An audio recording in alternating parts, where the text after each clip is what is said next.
Good afternoon and welcome to our Agile Analytics deep dive into the latest monthly Power BI release. I'm joined today by Artiom, Kane and Arno, who will be demonstrating the new features which have been made available in July 2022. And to kick us off, we have Artiom, who's going to present on the updates to the Azure Maps visual. So I'll hand over to you, Artiom. Thank you, Blake. Hello, everyone. Right. I'm going to talk about the updates related to Azure Map visuals. And for that, I will use my Contoso sales sample report, which you can see on your screen. So I will go to the section which I already have for maps. And I've got a couple of basic maps with number of sales and amount of sales by country and category. So to show you what's new in Azure Maps, I will create an Azure Map visual, which I must remind you is still in preview mode in Power BI, which means Power BI team is still fixing some bugs, adding features, and the functionality may change. So it's not recommended to use it in production environment yet, but I strongly recommend to explore this visual because it's getting more and more powerful.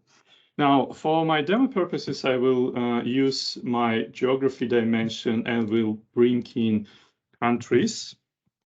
As you can see, Power BI already detected countries. And although I haven't provided latitude and longitude, which I don't need for my today's demo, it already knows where are the locations of my countries.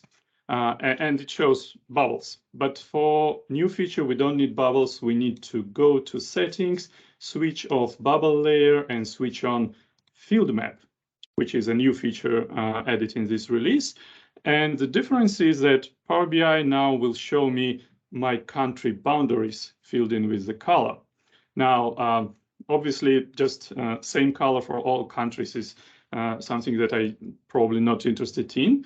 And I thought, okay, what I can show with this feature. I already have my sales broken down by categories and countries in my basic map. Maybe I can try to show something else. And I thought, okay, why not to show percentage of returns for each country, which I already have measure for.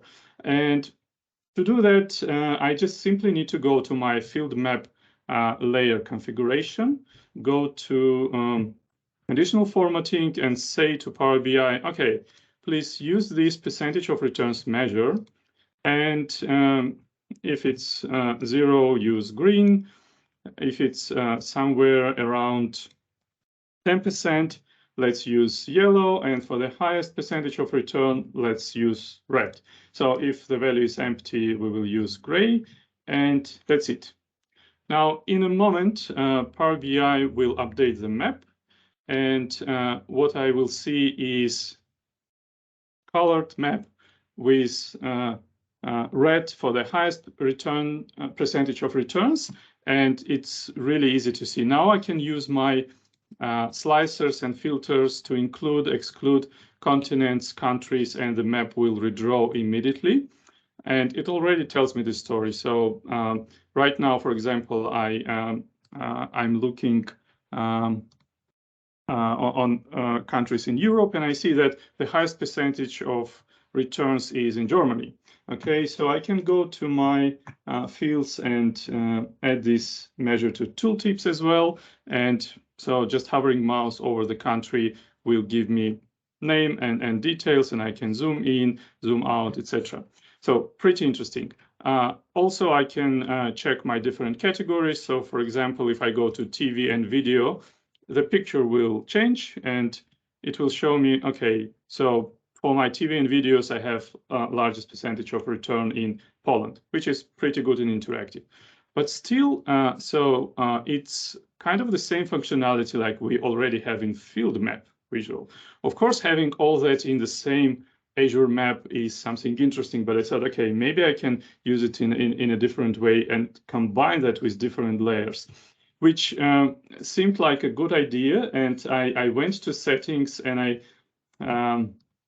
switched on my bubble layers back on. And I thought, wow, I can probably use them together. But Well, here I was a bit disappointed because when I tried to provide different measure to my bubble size, like number of sales, my field map disappeared, which is a bit sad because I was really hoping to use this advantage and to use multiple layers together showing different things. But I hope this is something that is considered to be a bug for now, and Power BI will fix that. And also there is another downside of that I want to mention. Field map will work perfectly well with countries and states. But if you want to go in local government areas, for example, or some specific territories, Power BI may not detect them correctly and will show you something maybe even in another country. So which brings me to the idea that I really hope that at some stage, Power BI team will add shape map functionality to Azure Map, which will allow us to upload our JSON file and draw custom polygons. But that's just my hope for now. So at some point, I hope that will happen. I think, yeah, that's pretty much it from me. And So have you yeah. trialed using this with like LGAs in Australia? Yes, yes, Yep. I did, and it drew few of them correctly. Right. But then some of them were Few exceptions. in United States, in the UK, etc. And even when I forced it to be in Australia using some tricks, it didn't work properly. So probably for some local areas, we need kind of shape map functionality. But I think in general, that's a great step towards a very powerful visual. So adding this field map to Azure Map, it's a great improvement of that visual. So I hope we will see new improvements very soon, and that visual is a candidate to become my favorite map visual when it's generally available. Fantastic. Looks great. It'll be great when you can use the shaded areas and the bubbles together for a couple of different metrics as well. Yeah, Hopefully that is in the release roadmap. That'd absolutely. Be all right. Thank you, guys. Cool. Okay, thanks, Artiom. And next up, we got Kane, who's going to be presenting on a few things today, but we're looking at connecting to data marts, data hub improvements, and a couple of other things. Over to you, Kane. Yeah, thanks, Blake. I'll share my screen. A couple of small updates that I wanted to look at. The language is a little confusing, really. They're actually both around Data Hub, but one is Data Hub in the service and one is Data Hub in Power BI Desktop. The first one is some improvements, well, an addition of being able to preview your data and export it from the service. So if you come into a workspace and then you click on your data sets and data flows and find a data set and click on the data set, it brings you into what they call the kind of data set details page. And from here, you'll see that we now have this tables option on the right-hand side. Within this tables option, we can click a table and it will automatically preview the data for us. We can actually refine it further too. So we could, remove a couple of fields and narrow it down further. And then we get a whole bunch of export options, pretty much every format you could possibly want to export that data straight out. We can go a little bit further and click on Customize. What this does is it actually brings you into a paginated report. And if I clicked here and clicked File, Save, which I'll do just to demonstrate, it actually saves a paginated report back into the workspace. You can see the paginated report here. Didn't pick up the name for some reason. Oh no, there it is, paginated report. So that's pretty cool. And then the other thing that you can do in the Customize tab is you can choose some different styles of tables. So there's not a huge amount of options here, but there are some good ones. If you don't like the kind of alternate banding of a table, you can, choose a more minimalist kind of approach, or you can go something more radical. So what I think is cool about this is it's just making businesses' data really easily available to them. So, it's great having a central data model and Power BI reports and people being able to build their own reports, but there's no way getting around it. Sometimes people just want to pull some data into Excel, and this is like a really easy way to do it now. They can just come in here and export it. So the other one that I wanted to look at is connecting to data marts. So data marts is a new feature that came out a few months back and is still in preview. But it basically bundles a 100 gigabyte Azure SQL server into the Power BI service, and it's kind of looking to replace data flows in a way. I'm not going to go into it now. There's lots of talk out there about different ways to use it, but what they've done here in Power BI Desktop is under Data Hub, which allows you to access all your kind of Power BI artifacts, like you can access data sets. If you click on Data Marts, it'll open a window to connect to a data mart, hopefully. And when you select your data mart, there used to just be one option, you click connect, and what would happen is it actually would connect you, with a live connection to a direct query data set, which is kind of ridiculous, but I think they've set it up so that it's very easy for people to use, and this data set that it connects to is auto-generated, so it's for the kind of average user can really connect to something easily. But what you'd want to do with a data mart, what most of the applications are, is you build out your tables in the data mart, and then you can reuse those tables in multiple different models.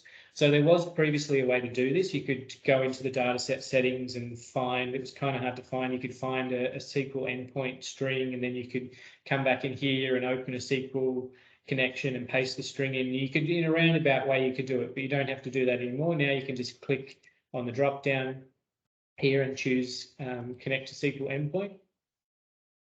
And once you do that, you'll get access not to the direct query model, but you'll get access to your actual SQL tables, and you can choose which tables you want to import and load into this particular model. So just a bit of an improvement on that kind of data warehouse functionality, moving it a bit closer to a real data warehouse where we can load in a bunch of tables and then reuse those tables in multiple data models and keep all the transformations in the data mart.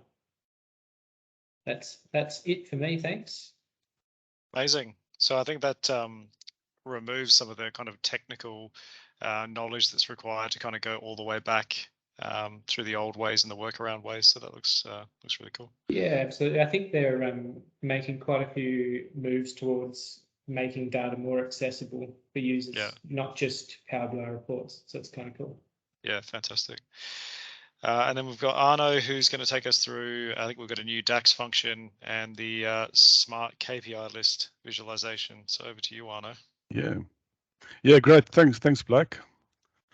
Share my screen. All right, so in July 2022, they released a new DAX function called Network Days. And what Network Days does is it actually calculates, it gives you the ability to calculate the number of working days between a start and an end date parameter. So what I've just done, I'm always detailed, so I've just kind of done a quick little demo for us. What we see is we see an order date, we see an invoice date, the lead days, just is the number of days between the order and the invoice date. And then what I've done here is we have got 3 different ways we can calculate the network days. All right, so the first one, we've got the start and the end date. And we just say calculate the number of working days. And what it does by default, it ignores Saturdays and Sundays. So you'll see here the first one here. So what it's done is normally there were 7 lead days, but if you take out Saturday and Sunday between the start and the end date, there's actually only 5 days. Then what you can do in the second example is you can specify non-working days. So by default, it will exclude non-working days. And what I've done is I've actually just built a little parameter slider, and it's driven by these factors here. So in your DAX function reference on Microsoft, you've got different factors that you can assign. So in this example, I want to exclude Sunday and Monday. So that's why I've got it on number 2 here. So what it will do is it will exclude Sunday and Monday from the lead days. And you'll see if I slide the factor, if I change it to 3, it will actually change this variable here as well. Then on the third one, what you can do is now you can specify, okay, I want to specify non-working days, but I also want to specify holidays. So what I've got here is I've built a little, because I'm in Queensland, I've built a little Queensland holiday table. So I specified all my public holidays. So what it does is it will, based on what you select, on the selected date, it will actually take out the public holidays. So you can immediately see here between the 1st and the 8th, there was one public holiday here. It's actually excluded that. That's why it's one less. And because I love field parameters, I've just done a quick little visual here just to show you what the different outcomes is based on what you select. Right, so that's a network day. It's a brilliant new DAX feature. I recommend you looking into it. It's just, it enables you to calculate working days, because a lot of times we want to know what's the working days for deliverable, not exactly the number of days. So that's a great function. So that's the first one I wanted to cover. Then the second one is, because I love trying out new visualizations, I discovered Nova Silver in Power BI updates for July. And this one enables you to be able to create KPIs all in one dashboard. You can see here, if I flick between the different business lines, it will update. And what's nice is you can, there's your actual versus your targets. The target actually becomes like a black line that you can do. And you can see it's almost like a KPI that you can monitor everything in one go. Then you've got the bullet graphs, another way that you can visualize this. And what's nice is, again, you can apply tooltips to this as well. So if you hover over the specific KPI, you can apply a tooltip to it. Nice bullet chart there that you can do. And interaction, here's a combo. So if I click on any of this, it's all interactive. So you've got a line chart at the bottom that updates according to your selection mate. The other thing I want to do here is, that wasn't on the list, is something else I've discovered, is if you want to add more visuals, we normally go to get more visuals. A new thing that Microsoft has implemented, you can actually now filter by different categories. So if you want to go and look at visualizations just for comparison, you can actually just filter it by comparison, and it will actually give you a list of all the visuals that's for the comparison category. That's also a new feature that they've brought in. In the past, you couldn't filter by the different categories. All right, that's just a quick update from our side on the 3 new features that for July's 2022's update. Awesome. Thanks, Blake. A lot of efficiency benefits with a few of those options, which is good. And the network days reminds me a lot of Excel. So it's it's getting there. Yeah. Okay, all right. Well, thanks very much for the 3 of you for presenting. That's it for the July 2022 update. And yeah, thanks for everyone for watching. See you later. Thank you. Thank you.